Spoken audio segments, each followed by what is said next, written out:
Mr. and Mrs. Bishop. Thank you for taking time out of your busy schedule today to allow me to speak with you. First off, let me tell you about myself. My name is Jacob Feazel, and I'm an artaholic.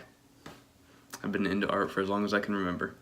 Most kids, when they come home from school, they work on math or history or whatever homework they have.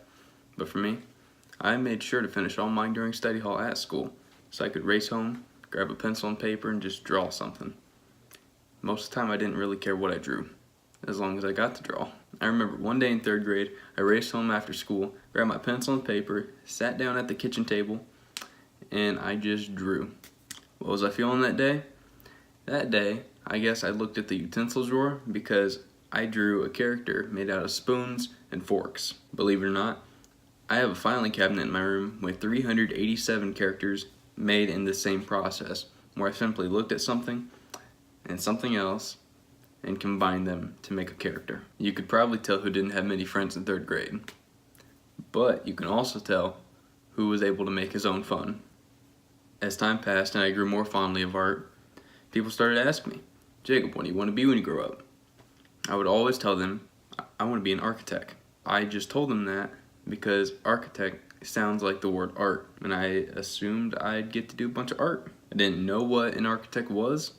All I knew was that when I said I want to be an architect, it got people to stop asking me questions. One day my curiosity piqued and I decided to look up what an architect was. Soon after realizing what I'd be doing, I started looking for a different line of work. And I realized my dream in an unexpected way.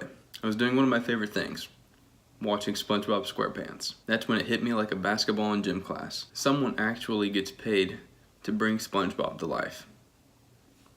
Why can't I do that? After some research, I found out what this process was called. It was called animation. At that point, I realized what I wanted to do with my life.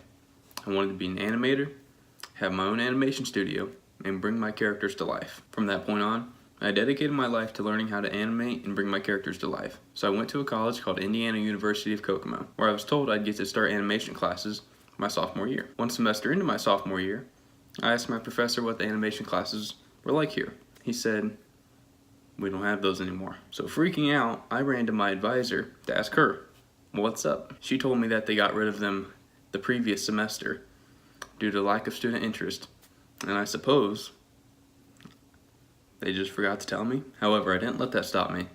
This is when I applied to Full Sail's online version of the computer animation degree program. In this program, I learned not only how to be more creative, but also how to give my art that breath of life that I've been craving for so many years. One of the really fun and one of my favorite projects that I did in this program was turning one thing into another in Photoshop. I took a picture of an old computer and turned it into a dinosaur. Not only did I learn about single frame and photo editing in that process, I also had a whole lot of fun. Aside from Photoshop, I've also learned how to use a whole bunch of other programs. One of them being iMovie, so now I know how to edit film and cinematography. I learned how to use a program called Nuke. Nuke is super fun. I got to build characters from scratch and build environments that they walked around in. There was another program that I used called Synthesize. Synthesize was really exciting. It's what I'd been waiting for so many years. Synthesize was a motion tracking program. I moved my character into frame, and this is where I was able to move their arms up and down, give them life and movements.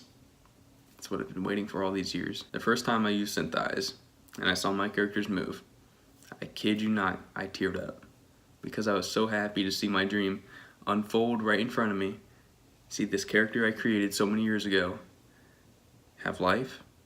That was the best feeling in the world. With your help, we can spread this good feeling all over our town, our state, and our world. Allow me to explain. My dream studio's name would be Tetrad Art Animation Studios. And with your financial backing, I would be able to get more updated programs than the kind that I got from the school 29 months ago. I would be able to upgrade to an industry-sized tablet. Those are the size of monitors, like computer screens. That way I'd be able to zoom in super close on my characters and environment and give it maximum detail. As stated, I've created a whole bunch of characters and I've written stories for them. So a big fear of mine is them being stolen. Therefore, part of your investment money would go towards protecting them through copyright and trademarks. Another part of the investment money would go towards hiring aspiring writers, animators, artists, and anyone that would help further this animation studio. This would not only offer more jobs in our community, but It would also make Peru, Indiana a more artistic and creative place. The last two things I would do with the investment money is getting our animations into stores so that people could buy our movies, and advertising for said movies. Our advertisements would mostly be online, likely through the sources of short teaser clips on YouTube to ads on Facebook and Twitter. That probably raises the question of, how will people even know you're out there? Like, what good is advertising if no one can find you? When I was 17, I created an art project that went viral. I got over 300,000 shares on Facebook, and because of that, my YouTube channel has 1,000 subscribers. Now, given that's not a lot in the grand scheme of things, it's 1,000 more people seeing our teaser trailers for our movies than without the YouTube platform. In terms of Facebook advertising, we would buy the premium ad package that reaches well over 100,000 people.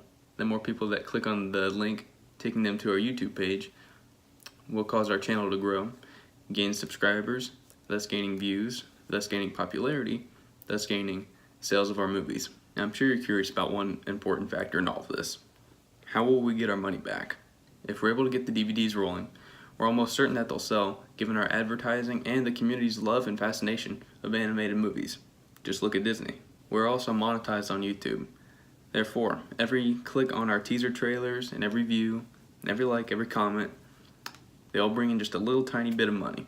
Therefore, you'll get your investment paid back, and then some. Bringing my characters to life is a dream of mine. As stated, I've created well over 100 characters. Heck, I've even turned a rusty bathroom sink into a cool character.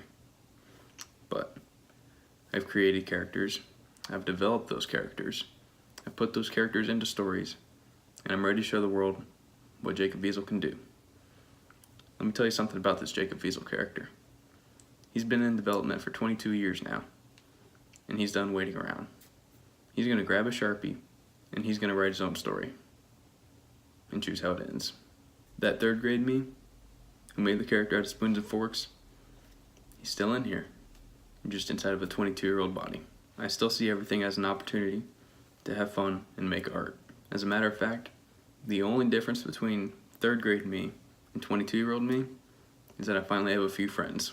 To bring everything full circle, invest in Tetrad Animation Studios. Invest in my dream. Invest in me. And together, not only will we create some amazing work, but we will also write a new chapter in this town's book and bring Peru to life again. Thank you.